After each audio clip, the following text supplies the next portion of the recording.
నమస్కారం. సుఖీభవకు స్వాగతం. పెళ్లైన తర్వాత పిల్లల కోసం ఎదురు చూడటం సహజం. కానీ ఏళ్లు గడుస్తున్నా కడుపు పండకపోతే, గర్భధారణ ఆనవాళ్లే కనిపించకపోతే ఆ దంపతుల మానసిక వేదనను మాటల్లో చెప్పలేం. తమ కడుపు పండాలని, పండంటి సంతానం కలగాలని కనిపించిన దేవాలయాల చుట్టూ ప్రదక్షిణలు చేస్తూ ఉంటారు. దేవుళ్లందరికీ మొక్కులు కడుతూ ఉంటారు. అన్ని రకాల వైద్యాల్ని ప్రయత్నిస్తూ ఉంటారు. అయితే అన్ని సందర్భాల్లోనూ సహజ సిద్ధంగా గర్భం ధరించే అవకాశాలు అందరికీ ఉండకపోవచ్చు. ఇలాంటప్పుడు కృత్రిమ గర్భధారణ పద్ధతుల సాయం తీసుకోవాల్సి ఉంటుంది. ఆధునిక వైద్యంలో ఇవాళ మనకు ఎన్నో రకాల సంతాన సాఫల్య చికిత్సలు మనకు అందుబాటులో ఉన్నాయి. వాటిలో ఇన్ విట్రో ఫెర్టిలైజేషన్ పద్ధతి చాలా ప్రాచుర్యం పొందింది. వాడుకలో ఐవీఎఫ్గా టెస్ట్ ట్యూబ్ బేబీ విధానంగా పిలుచుకునే ఈ పద్ధతి గురించి ఇప్పుడు తెలుసుకుందాం.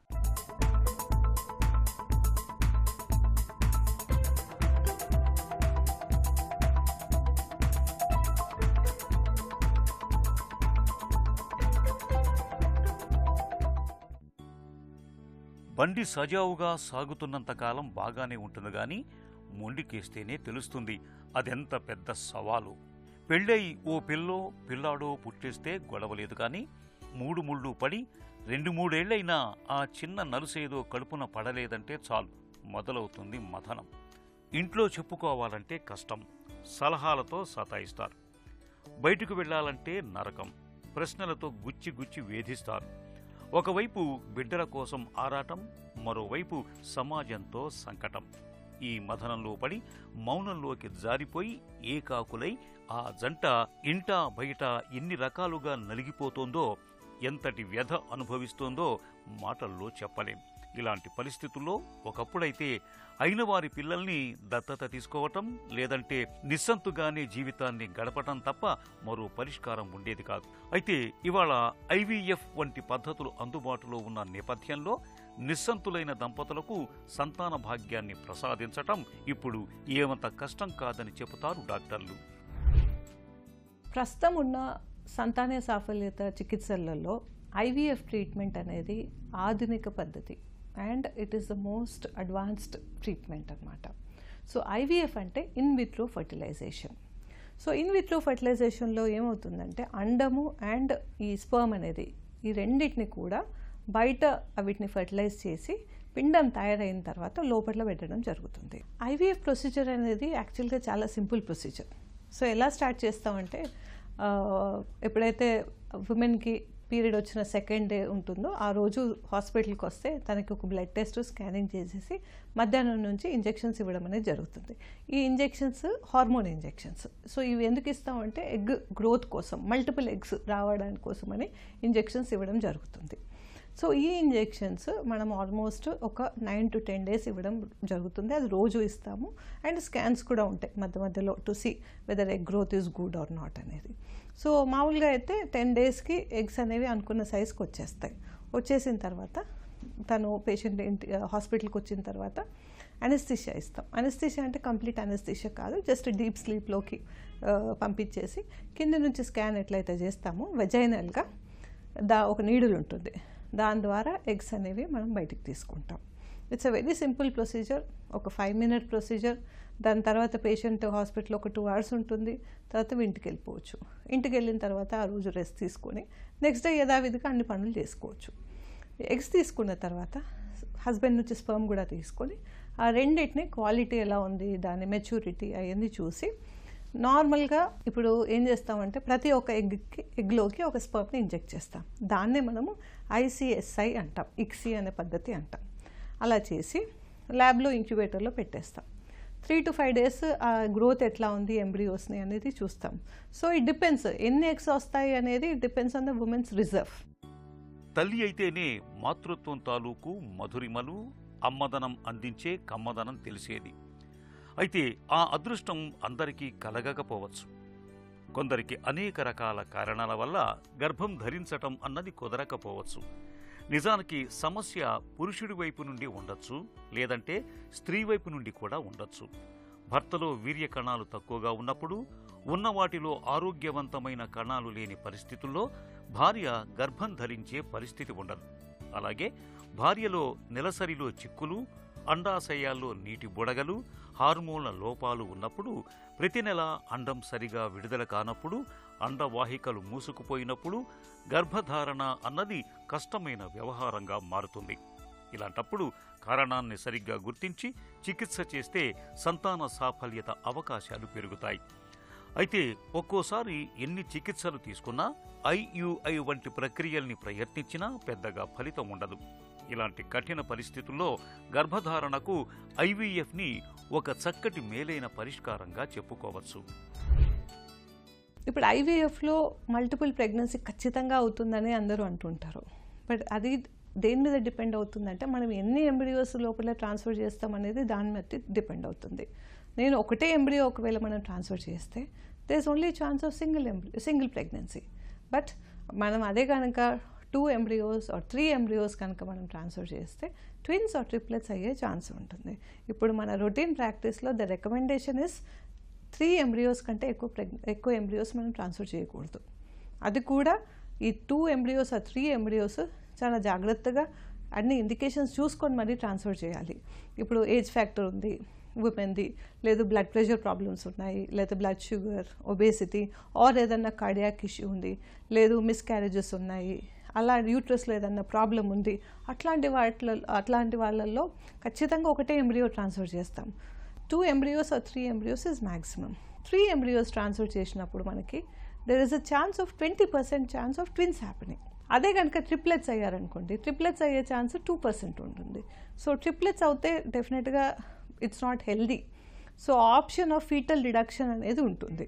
3rd month ఆఫ్ ప్రెగ్నెన్సీలో ఫీటల్ డిడక్షన్ అనే పద్ధతి ద్వారా మనం ఒక బేబీని మనం రెడ్యూస్ చేయొచ్చు అండ్ ట్విన్స్ని కంటిన్యూ చేసే అవకాశం ఉంటుంది. బట్ ఈ పద్ధతిలో కూడా మనకి 5 to 10% ఛాన్స్ ఆఫ్ మిస్క్యారేజ్ అనేది ఉంటుంది. సో అందుకే మనం ట్రాన్స్ఫర్ చేసే ముందే ఇవన్నీ కూడా ఆస్పెక్ట్స్ పేషెంట్ కపుల్తో డిస్కస్ చేస్తాం. వాళ్ళకి ఎన్ని ఎంబ్రియోస్ ట్రాన్స్ఫర్ చేస్తే better, what is safe for them, and అవన్నీ దృష్టిలో పెట్టుకొని either single embryo transfer are 2 embryo transfer చేస్తే. ఐవీఎఫ్నే వాడుకలో టెస్ట్ ట్యూబ్ బేబీ పద్ధతి అని కూడా పిలుస్తారు. అయితే పిండాన్ని టెస్ట్ ట్యూబ్లో పెంచుతారనే నమ్మకం మనలో చాలా మందిలో కనిపిస్తుంది. కానీ అది నిజం కాదు. సహజ సిద్ధంగా శరీరంలో జరగాల్సిన ఫలదీకరణ ప్రక్రియను బయట ప్రయోగశాలలో జరిపి ఆపై పిండాన్ని నేరుగా గర్భాశయంలో ప్రవేశపెడతారు. ఐవీఎఫ్లో స్థూలంగా జరిగే ప్రక్రియ ఇదే. సంతాన సాఫల్యతను సాకారం చేసే ఐవీఎఫ్ గురించిన మరిన్ని వివరాలను ఇప్పుడు తెలుసుకుందాం. ఐవీఎఫ్ ఇన్విట్రో ఫెర్టిలైజేషన్కు సంక్షిప్త రూపమైన ఈ పద్ధతిని నిస్సంతులైన దంపతులకు నిజంగా ఒక వరమని చెప్పుకోవాలి. సృష్టికి ప్రతి సృష్టిని సాధ్యం చేస్తోన్న ఐవీఎఫ్కు ఇదిగో ఈ బ్రిటిష్ సైంటిస్ట్ సర్ రాబర్ట్ ఎడ్వర్డ్సే మూల పురుషుడు. ఈ అపరబ్రహ్మ అవిరళ కృషి ప్రయోగాల ఫలితంగా 1978లో తొలిసారిగా test tube baby Louise Brown రూపంలో మన ప్రపంచంలోకి వచ్చింది. టెస్ట్ ట్యూబ్ బేబీ అంటే ప్రయోగశాలల్లో టెస్ట్ ట్యూబ్లో పిల్లల్ని పెంచుతారని అనుకుంటారు. కానీ అది నిజం కాదు. సహజంగా స్త్రీ శరీరంలో జరగాల్సిన వీర్యకణం, అండం ఫలదీకరణాన్ని ఐవీఎఫ్ పద్ధతిలో బయట ప్రయోగశాలలో పరీక్ష నాళికలో జరిగేలా చేస్తారు. అండాన్ని, వీర్యకణాన్ని బయట ఫలదీకరణం చెందించగా ఏర్పడిన తొలి దశలోని పిండాన్ని నేరుగా గర్భాశయంలోకి ప్రవేశపెట్టి అక్కడ కుదురుకునేలా చేస్తారు. సూక్ష్మంగా చెప్పాలంటే ఇది ఐవీఎఫ్లో జరిగే కథ. ఐవీఎఫ్ ఎప్పుడైతే స్టార్టింగ్లో బిగినింగ్లో ఏం చేసేవారంటే, బికాజ్ ఈ ఎంబ్రియో పిండం ఏదైతే బయట తయారవుతుంది కాబట్టి దాన్ని టెస్ట్ ట్యూబ్లో పెడతారు. టెస్ట్ ట్యూబ్ బేబీ అంటే అందరికీ ఈజీగా అర్థం కావడానికి టెస్ట్ ట్యూబ్ బేబీ అనేది మనకి చాలా అది అలా ఉండిపోయిందనమాట. బట్ నిజంగా చూస్తే అది టెస్ట్ ట్యూబ్లో పెరగడం అనేది కాదు. ఏమవుతుందంటే ఐవీఎఫ్లో మనం ఎప్పుడైతే అండం బయటికి తీసుకుంటామో, అండం బయటికి తీసుకున్న తర్వాత స్పర్మ్తోని ఆ రెండింటిని కలిపిన తర్వాత, అంటే ఆ రెండింటిని కలిపిన తర్వాత ఫర్టిలైజ్ అవుతాయి. ఫర్టిలైజ్ అదంతా కూడా ఇలాంటి డిషెస్లో పెడతాం అన్నమాట. ఈ ఇవి అవన్నీ కూడా మైక్రోస్కోపిక్ స్ట్రక్చర్స్, ఎగ్, స్పర్మ్ అవన్నీ కూడా. సో ఇలాంటి డిషెస్లో పెట్టడం జరుగుతుంది. ఓన్లీ 3 to 5 days వరకే అవి బయట ఉంటాయి, ఏది ఇంక్యుబేటర్లో. సో ల్యాబ్లో ఏం జరుగుతుందంటే, ఇప్పుడు మన బాడీలో ఎలాంటి వాతావరణం ఉంటుందో, అంటే టెంపరేచర్ కానీ, హ్యూమిడిటీ కానీ, అలాంటి వాతావరణంని మనము ల్యాబ్లో క్రియేట్ చేయడం జరుగుతుంది. సో అలాంటి వాతావరణంలో ఎంబ్రియోస్ని ఇలా పెట్టి ఒక 3 to 5 days దాకా అబ్జర్వ్ చేసి ఆ ఎంబ్రియోస్ క్వాలిటీ అదంతా చూసుకొని అండ్ డే 5 or day 3 అలాంటి ఎంబ్రియోస్ని బెస్ట్ పాసిబుల్ ఎంబ్రియోస్ని తీసుకొని లోపల పెట్టడం జరుగుతుంది. సాధారణంగా అందరూ ఏమనుకుంటారంటే ఐవీఎఫ్ అనేది లాస్ట్ ట్రీట్మెంట్ అనుకుంటారు. అంటే మిగతా పద్ధతులు అన్నీ ఫెయిల్ అయిపోయి లైక్ ఓవ్యులేషన్ ఇండక్షన్, ఐయుఐ ఇవన్నీ ఫెయిల్ అయిన తర్వాత ఐవీఎఫ్ అనేది అవసరము. అండ్ కాకపోతే ఏజ్ ఎక్కువైన వాళ్ళకి లేదా చాలా ఏళ్ళ నుంచి ట్రై చేస్తున్న వాళ్ళకి ఐవీఎఫ్ ఇస్ ద ట్రీట్మెంట్ అనుకుంటారు. బట్ అలా కాదు. ఐవీఎఫ్ అనేది ఇండికేషన్, అంటే ప్రాబ్లం ఏంటి దాని మీద డిపెండ్ అవుతుంది. సో చాలా మటుకు ఏమవుతుంది, ఇప్పుడు స్పర్మ్ కౌంట్ 0 ఉందనుకోండి, వేరే ట్రీట్మెంట్స్ పనిచేయవు. వాళ్ళకి ఏజ్ తక్కువ ఉన్నా సరే 23-24 years ఉన్నా సరే స్పర్మ్ కౌంట్ 0 ఉన్నప్పుడు ఇంకా వాళ్ళకి డైరెక్ట్గా ఐవీఎఫ్ఏ అడ్వైస్ చేస్తాం. లేదు అండం తక్కువ ఉన్నప్పుడు, సో అండం తక్కువ ఉన్నప్పుడు మనం ఏం చేయాలి, ప్రెగ్నెన్సీని కొంచెం ఫాస్ట్ ట్రాక్ చేసుకోవాలి. సో ఫాస్ట్ ట్రాక్ అంటే ఇంకా IVF is the best possible treatment. ఈ రెండే ఇష్యూస్ కాకుండా ట్యూబల్ ఫ్యాక్టర్, అంటే 2 ట్యూబ్స్ బ్లాక్ ఉన్నప్పుడు కూడా ఐయుఐ ట్రీట్మెంట్స్ లాంటివి పనిచేయే వాళ్ళకి డైరెక్ట్గా వాళ్ళకి కూడా ఐవీఎఫ్కి వెళ్ళాల్సి ఉంటుంది. లేదు సివియర్ ఎండోమెట్రియోసిస్లో. అండ్ సమ్టైమ్స్ ఏజ్ ఫ్యాక్టర్, అంటే 38-40 years పైగా ఉన్న ఆడవాళ్ళకు కూడా డైరెక్ట్గా ఐవీఎఫ్ అడ్వైస్ చేయడం జరుగుతుంది. మిగతా వాటిలలో ఇప్పుడు మనం basic level of treatments like IUI ఒక 3-4 సార్లు చేశాము, అది ఇంకా ఫెయిల్ అయిపోయింది అనుకున్నప్పుడు కూడా ఐవీఎఫ్ అడ్వైస్ చేయడం జరుగుతుంది. సంతాన సాఫల్య చికిత్సలో ఐవీఎఫ్ను ఒక విప్లవాత్మకమైన చికిత్సగా చెబుతారు డాక్టర్లు. ఈ విధానంలో 30-35% వరకు గర్భం ధరించే అవకాశాలు ఉంటాయి. ఐవీఎఫ్ పద్ధతిలో దంపతులు తమకు పుట్టబోయే చిన్నారులను ప్రయోగశాలలో పిండంగా ఉన్న మొదటి రోజు నుంచే చూసే అవకాశం ఉంది. ఐవీఎఫ్ ప్రక్రియలో నాణ్యమైన పిండాల్ని ఎంచుకునేందుకు వీలుగా ఒకేసారి ఎక్కువ సంఖ్యలో అండాల్ని, వీర్య కణాల్ని ఫలదీకరణం చెందించి మల్టిపుల్ ఎంబ్రియోస్ను పెంచుతారు. ఇంకో అనుకూలత ఏమిటంటే ఈ ఐవీఎఫ్ పద్ధతిలో కవలలు పుట్టే అవకాశాలు బాగా ఎక్కువగా ఉంటాయి. నిస్సంతులైన దంపతులు ఒకేసారి 2 లేదా 3 పిల్లలకు తల్లిదండ్రులు అయ్యే అవకాశం ఐవీఎఫ్తో సాధ్యపడుతుంది. అయితే విప్లవాత్మకమైన ఈ చికిత్సపై మనలో చాలామందిలో చాలా నమ్మకాలు ప్రచారంలో ఉన్నాయి. వేరే వ్యక్తుల వీర్యాన్ని వాడతారని, చికిత్స బాధాకరంగా ఉంటుందని అనుకుంటారు. నిజానికి ఇవన్నీ వట్టి అపోహలే అంటారు డాక్టర్లు. ఐవీఎఫ్ సక్సెస్ రేట్స్ అనేవి ఈచ్ కపుల్కి వాళ్ళ ప్రోగ్నోసిస్ బట్టి డిపెండ్ అవుతుంది. ఏజ్ తక్కువగా ఉన్న వాళ్ళకి ఇంకా బెటర్ సక్సెస్ రేట్స్ ఉంటాయి. అదే ట్యూబల్ ఫ్యాక్టర్ కోసం కనుక మనం ఐవీఎఫ్ చేస్తూ ఉన్నాము అంటే ఇంకా తక్కువ, అంటే వాళ్ళకి ఇంకా బెటర్గా ఉంటుంది. ఆర్ ఏజ్ ఫ్యాక్టర్ ఉండి పూర్ ఓవేరియన్ రిజర్వ్ ఇలాంటి వాళ్ళకి చేస్తే వాళ్ళకి సక్సెస్ రేట్స్ తక్కువ ఉంటాయి. సో యావరేజ్గా కనుక చూసుకుంటే ఇట్ ఈస్ 50%. బట్ అదే కనుక మనం డోనర్ ప్రోగ్రామ్స్, అదే డోనర్ ఎగ్ ఆర్ డోనర్ స్పర్మ్తో or say donor embryo programme చేస్తే సక్సెస్ రేట్స్ దానివి 70-80% ఉంటుంది. సో ఒక్క సైకిల్ చేసినప్పుడు ఒక 100 cycles చేస్తే on an average 50-55 of them couples get pregnant. But ఆ మిగతా 45 మందికి రాదు అని కాదు ప్రెగ్నెన్సీ, ఆ సైకిల్లో రాలేదు వాళ్ళకి. వాళ్ళకి ఏం చేయాలి మనం, అసలు ఎందుకు కాలేదు, what are the reasons for the failure అనేది చూసుకొని అసెస్ చేసుకొని ఇంకొక అటెంప్ట్ ఇవ్వడం అనేది జరుగుతుంది. సో డెఫినెట్గా ఒక సైకిల్కి కాకపోయినా మనం కరెక్ట్ పద్ధతిలో వెళ్ళి ఇష్యూని అడ్రస్ చేసుకొని వెళ్తే second cycle third cycle depending on చేయొచ్చా చేయరాదా అసెస్ చేసుకుంటే డెఫినెట్గా అవుట్కమ్స్ బాగుంటాయి. ఐవీఎఫ్ పర్సే అంటే మనం ఐవీఎఫ్ చేసినందుకు ప్రెగ్నెన్సీ కాంప్లికేట్ అవుతుంది లేకపోతే అవుట్కమ్స్ బాగుండవు అని అనుకోవడానికి లేదు. సో యూజువల్గా ఐవీఎఫ్ ఎవరికి అవసరం పడుతుంది, ఏదైనా హార్మోనల్ ఇంబ్యాలెన్స్ ఉన్న వాళ్ళకు లేకపోతే ఇంకేదైనా హెల్త్ ఇష్యూ ఉన్న వాళ్ళకి, ఏజ్ ఎక్కువ ఉన్న వాళ్ళకి చేయడం జరుగుతుంది. సో ఆ ప్రాబ్లం వల్ల అది హై రిస్క్ అవుతుంది తప్ప మనం ఐవీఎఫ్ చేసినందుకు అది హై రిస్క్ అవ్వదు. సో మామూలుగా యంగ్ పేషెంట్ ఉంది 24-25 years అండ్ ఏదో ట్యూబల్ ఫ్యాక్టర్ ఉంది, లేదు హస్బెండ్ స్పర్మ్ కౌంట్ 0 ఉంది, అలాంటి వాళ్ళకి కనుక మనం ఐవీఎఫ్ చేస్తే ఇట్స్ అబ్సల్యూట్లీ లో రిస్క్ ప్రెగ్నెన్సీ. సో ఐవీఎఫ్ మనం ఎందుకు చేశాము అనే దాన్ని బట్టి అది లో రిస్కా హై రిస్కా అవుతుంది. ఐవీఎఫ్ ప్రొసీజర్ వల్ల డెఫినెట్గా కాదు. మామూలుగా కనుక చూసుకుంటే మిస్క్యారేజ్ రేటు అంటే న్యాచురల్గా కన్సీవ్ అయిన వాళ్ళకి చూస్తే 15-20% ఉంటుంది. ఐవీఎఫ్లో కూడా మిస్క్యారేజ్ రేట్ అంతే ఉంటుంది 15-20%. బట్ ఐవీఎఫ్లో ఇంకా మనం బెస్ట్ పాసిబుల్ ఎంబ్రియోని చూస్తాం, ఎంబ్రియో క్వాలిటీ బాగుంది సెలెక్ట్ చేసుకొని పెట్టడం జరుగుతుంది. అయినా కూడా మిస్క్యారేజ్ రేట్ 15 to 20% ఖచ్చితంగా ఉంటుంది. ఎందుకంటే ఇట్ డిపెండ్స్, దాని పొటెన్షియల్, ఎంబ్రియో పొటెన్షియల్ ఎలా ఉందో మనకు తెలియదు. అది 9 months దాకా వెళ్తుందా లేదా, అది ఎన్ని రోజులు సర్వైవ్ అవుతుంది అని మనం చూసి దాన్ని చెప్పడానికి ఉండదు. అదే కాకుండా ఐవీఎఫ్ మనము కొంతమందికి ఎందుకు చేస్తాము, ఏజ్ ఫ్యాక్టర్ ఎక్కువ ఉన్న వాళ్ళకి, 35 years ఎక్కువ ఉన్న వాళ్ళకి, జనరల్గానే వాళ్ళకి ప్రాబ్లం ఏముంటుంది, ఏజ్ ఫ్యాక్టర్. అక్కడ జెనెటిక్ ప్రాబ్లమ్స్ ఉండడం అనేది ఎక్కువ ఉంటుంది 35 years దాటిన వాళ్ళకి. సో ఎంబ్రియోలో జెనెటిక్ ఇష్యూ, క్రోమోజోమల్ ఇష్యూస్ ఉండే అవకాశం ఉంటుంది కాబట్టి మిస్క్యారేజెస్ ఎక్కువ అవుతాయి. ఆర్ సే సంబడి యంగ్ ఉంది, తనకి hormonal imbalance, PCOS problem, or male factor ఉంది, ఎంబ్రియో మన స్పర్మ్ క్వాలిటీ బాగాలేదు, అలాంటి సిచ్యువేషన్స్లో కూడా ఎంబ్రియో బలంగా తయారవ్వదు. సో ఆబ్వియస్లీ అది 2nd month లేదు 1st month అంటే 4 weeks to 8 weeks మధ్యలో మిస్క్యారేజ్ అనేది జరుగుతుంది. ఐవీఎఫ్తో ఉన్న అతిపెద్ద సానుకూలత ఏంటంటే ఈ పద్ధతిలో మల్టిపుల్ ఎంబ్రియోస్ అంటే ఒకటికి మించి ఎంబ్రియోలను పెంచుతారు. ఒక ఎంబ్రియోను గర్భాశయంలో ప్రవేశపెట్టాక ఏ కారణంగానైనా గర్భస్రావం జరిగినప్పుడు శీతల వాతావరణంలో నిల్వ చేసి మరొక ఎంబ్రియోను గర్భాశయంలోని ప్రవేశపెట్టే అవకాశం ఉంటుంది. దీంతో ఐవీఎఫ్ ప్రక్రియను మళ్లీ మొదటి నుంచి చేపట్టాల్సిన అవసరం ఉండదు. సంతాన సాఫల్యతను సాకారం చేసే ఐవీఎఫ్ గురించిన మరిన్ని వివరాలను ఇప్పుడు తెలుసుకుందాం. ఐవీఎఫ్ వంటి సంతాన సాఫల్య చికిత్సతో కడుపు పండటం అపురూప ఘట్టం.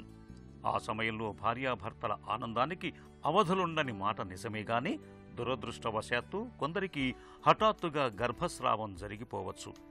నిజానికి ఇది కేవలం సాఫల్య చికిత్సలకు సంబంధించిన సమస్య మాత్రమే కాదు. సాధారణంగా గర్భం ధరించిన వారిలోనూ 15% మందికి మధ్యలోనే ఇలా అయ్యే అవకాశం ఉంటుంది. ముఖ్యంగా 80% మందిలో పిండంలో ఏదో ఒక లోపం ఉండటం వల్లే గర్భస్రావాలు జరుగుతూ ఉంటాయి. అయితే ఒకసారి ఇలా గర్భస్రావమైన వాళ్ళు ప్రతిసారి ఇలాగే జరగొచ్చని భయపడుతూ మళ్లీ చికిత్సలకు వెళ్లేందుకు వెనకాడుతూ ఉంటారు. కానీ నిజానికి 5-6 సార్లు గర్భస్రావమైనా ఆ తర్వాత గర్భం ధరించిన వాళ్ళు ఉంటారు. కాబట్టి ఇలాంటి ఉత్పాతాలను ఎదుర్కొనేందుకు ముందు నుంచే మానసికంగా సన్నద్ధమవ్వాలి. సాధారణంగా ఐవీఎఫ్ ఫెయిల్యూర్ కాగానే కపుల్స్ బాగా డిసప్పాయింట్ అయిపోతారు. ఎందుకంటే ఐవీఎఫ్ ఇదే ఇంకా లాస్ట్ ట్రీట్మెంట్ ఆప్షన్ మనకి, అండ్ మోస్ట్ అడ్వాన్స్ ట్రీట్మెంట్. ఇంకా ఇది కూడా ఫెయిల్ అయిపోయిందంటే మనకి ఇంకా ఆప్షన్స్ ఏమున్నాయి, ఏవి లేవు అని చాలా డిసప్పాయింట్ అవుతారు. బట్ అలా కాదు, ప్రతిసారి చేసినప్పుడు ఫస్ట్ ఐవీఎఫ్కే మనకి ప్రెగ్నెన్సీ రావాలని లేదు.